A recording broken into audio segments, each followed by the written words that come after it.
You have a 500-day streak on your favorite language app. You can correctly identify which picture shows the cat and which shows the apple. You've collected thousands of experience points, yet the moment you try to have a real conversation, you freeze. You can't form a sentence. You can't understand the rapid-fire speech of a native speaker. That feeling of failure, that gap between recognizing words and using them, isn't your fault. It's a design flaw. You've been taught to learn a language. You've been memorizing lists, drilling grammar rules, and treating your brain like a dusty filing cabinet. But your brain isn't a storage device. It's a living, adaptive network. It doesn't want to store information. It wants to wire connections. The problem is, you've been trying to learn a language when what you really need to do is install it. This isn't another video about 5 easy hacks or fluency in 3 months. That's the superficial noise our channel exists to cut through. This is a no BS guide to the operating system of your brain. By the end of this video, you will understand the 3 fundamental laws of language acquisition, the practical, evidence-based protocol for rewiring your brain to think in another language, not just memorize its parts.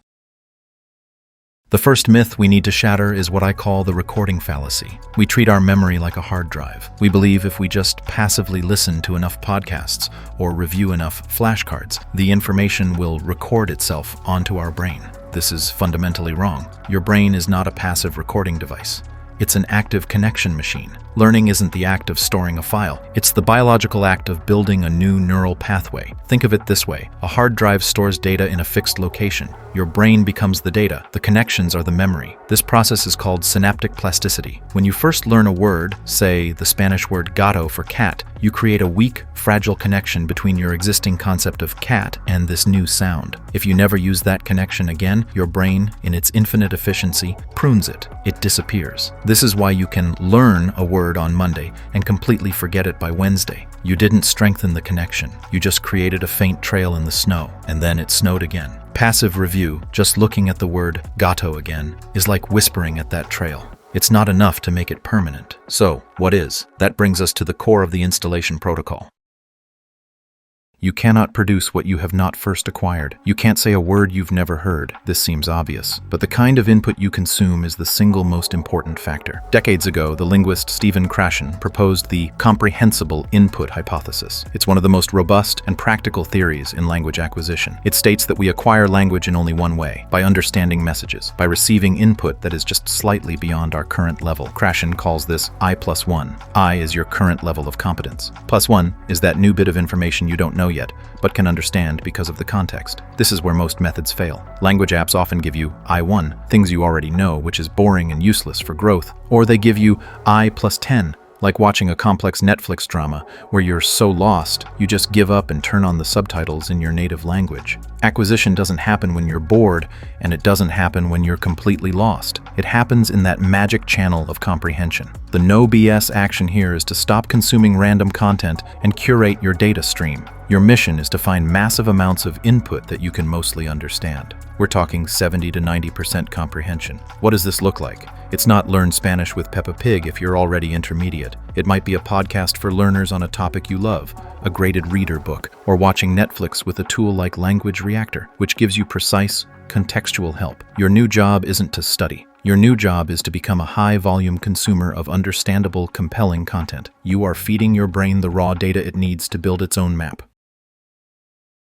If comprehensible input is the raw material, the iron ore, then Law 2 is the forge. This is the process that turns that raw material into a strong, usable tool. This is the difference between recognizing a word and being able to use it. The process is called active recall, or retrieval practice. Let's go back to our gato example. Passive review is looking at a flashcard that says gato equals cat. You see it, your brain says, yep, got it, and you flip to the next card. This is incredibly low effort and creates a weak memory, what scientists call the illusion of fluency. You think you know it, but you're just recognizing it. Active recall is looking at a card that says cat and forcing your brain to produce the word gato from scratch. This moment of struggle, this effort, is not a sign of failure. It is the learning. That mental strain is the biological signal, the demand that tells your brain, this connection is important. Strengthen it, myelinate it, make it faster. Trying to recall a word and failing is more effective for long-term memory than successfully rereading it 10 times. Let me repeat that. Failing to recall a word is a more powerful learning event than passively reviewing it. The practical no BS action is to stop reviewing and start testing. Your best tool for this is a spaced repetition system, or SRS. Anki is the most famous, but many exist. An SRS is a smart flashcard system that shows you a concept right before you're about to forget it. It forces active recall and optimizes that forgetting curve defined by Hermann Ebbinghaus. You must force your brain to pull the information out. Input builds the faint path. Active recall turns it into a highway.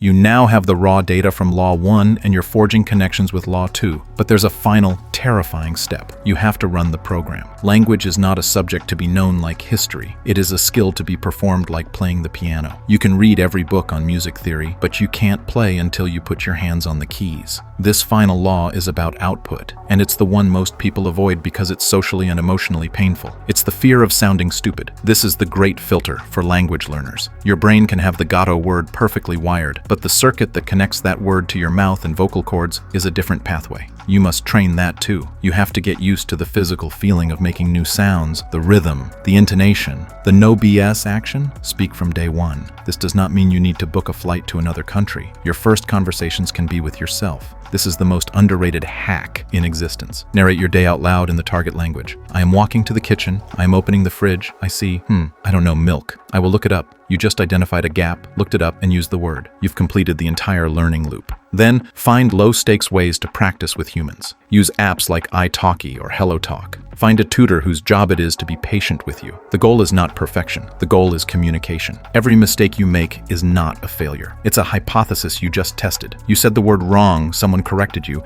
and your brain just got a high-quality feedback signal. You want to make mistakes. Mistakes are data. They are the final step in the installation process.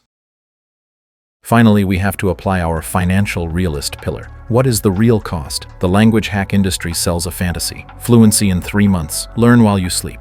This is sensationalism designed to sell you a product. Let's look at the data. The U.S. Foreign Service Institute, which trains diplomats for a living, categorizes languages by difficulty. They estimate it takes 600 to 750 classroom hours to reach professional proficiency in a Category 1 language like Spanish or French. For a Category 5 language like Japanese or Arabic, it's over 2,200 hours. 10 minutes a day on an app is a hobby. It will not get you there. This is a long-term investment of effort. But here is the truth. 600 hours of smart, deliberate practice using comprehensible input, active recall, and immediate application is worth 6,000 hours of passive, inefficient studying. The no BS reality is that you don't need talent and you don't need hacks. You need a system and you need consistency. You need to be honest about the effort required. You are not bad at languages. You have simply been given the wrong user manual for your brain. So, let's synthesize this. Stop thinking of your brain as a filing cabinet. Start seeing it as a living plastic network, a garden that you can cultivate. The big idea is this. You don't learn a language. You build it. You build it by feeding it massive, understandable input. Law 1. You strengthen it by forcing your brain to retrieve that information,